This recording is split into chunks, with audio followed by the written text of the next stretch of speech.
Welcome to my YouTube channel అండి ఇథనో botany. నా channel పేరు అయితే ఇథనో బాట్నీ అంటే ఆదివాసుల యొక్క గిరిజనుల యొక్క బాట్నీ అంటే వృక్ష శాస్త్రం అండి. ఈ రోజు మేము అలాగే కొత్త చెట్టు కోసం మేము పరిచయం చేయబోతున్నాం అండి.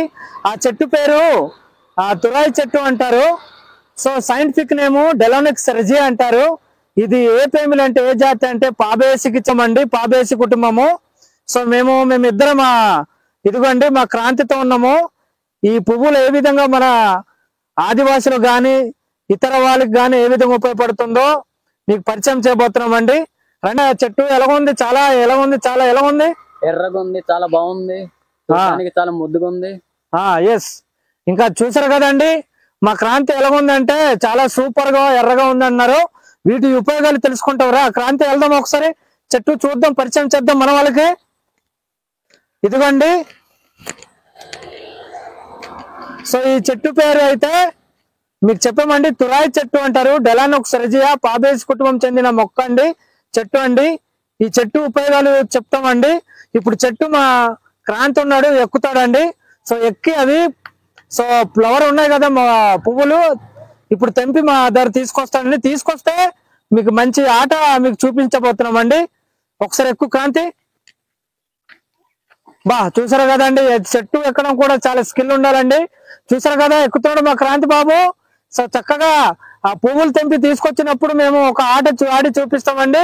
ఆ ఆట ఏంటంటే కోడి పుంజు ఆట అండి. మా చిన్నతనంలో ఆడే ఆట అండి. ఒకసారి మీకే అర్థమవుతుంది. చెట్టు అది ఎక్కడండి, అవి తెంపుతున్నాడు. తీసురా క్రాంతి బాబు. చూసారు కదండి, ఇదిగోండి. ఇంకా ఒకరు ఆల్రెడీ మేము ఈ పువ్వులు తెంపామండి. సో మా క్రాంతి చక్కగా మరి చెట్టు ఎక్కి ప్రమాదం లేకుండా చెట్టు ఎక్కి పువ్వులు కోసాడండి. సో ఈ పువ్వులు చాలా చక్కగా అందంగా ఉన్నాయండి. ఏ పువ్వులు అని చెప్పామండి? డెలోనిక్ రెజియా అండి. సో తురాయి పువ్వులు అంటారు. సో వీటి యొక్క ఉపయోగాలు అండి నా ఛానల్లో ఉపయోగాలు మీకు చెప్తుంటాము. నా ఛానల్ అయితే ప్రతి ఒక్కరికి మీకు నచ్చుతుంది అనుకుంటాను. ఇంకా సబ్స్క్రైబ్ చేయని వాళ్ళు ఉంటే వెంటనే బెల్ ఐకాన్ కొట్టి సబ్స్క్రైబ్ చేయండి. సో ఈ రోజు మేము అండి సో వీటి వల్ల ఉపయోగాలు ఏంటంటే, సో ఫస్ట్ ఆఫ్ ఆల్ ఇవి మలేరియా లాంటి వ్యాధులకు నయం చేస్తుందండి. సో డయాబెటీస్ లాంటి వ్యాధులకు ఎంతో నయం చేస్తుందండి. అలాగే చికెన్ పాక్స్ వచ్చిన వాళ్ళకి ప్రతి ఒక్కరికి ఇది ఉపయోగపడుతుందండి. ఈ పువ్వులు ఉన్నాయి కదండి, ఫ్లవర్స్ ఎంతో చక్కగా ఉన్నాయి.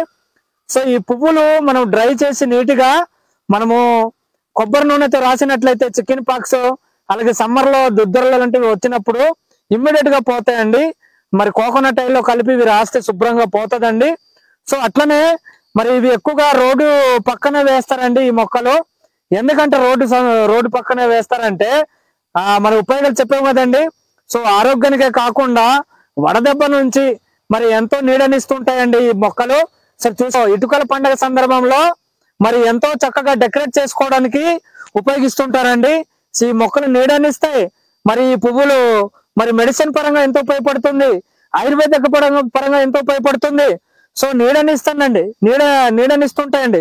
సో చూసారు కదండి, సో ఇంట్రెస్ట్ గా చూసారు కదండి. ఇప్పుడు అసలైందండి మా చిన్నతనంలో చిన్న ఆట ఆడుకునే వాళ్ళమండి. ఆ ఆట ఏంటంటే కోడి పుంజు ఆట. ఇప్పుడు మా క్రాంతి బాబుతో అండి ఒక ఆట ఆడబోతున్నామండి. మీకు ఆట కూడా చూపిస్తామండి. సో ఆట ఏంటంటే కోడి పుంజు ఆట. చూసారు కదండి, ఈ పువ్వులు ఇదిగోండి ఇక్కడ కేసర దండాలు అంటారండి వీటిని. సో కేసర దండలతో చిన్న ఆట ఆడుకుంటాం, కోడి పుంజు ఆట అండి.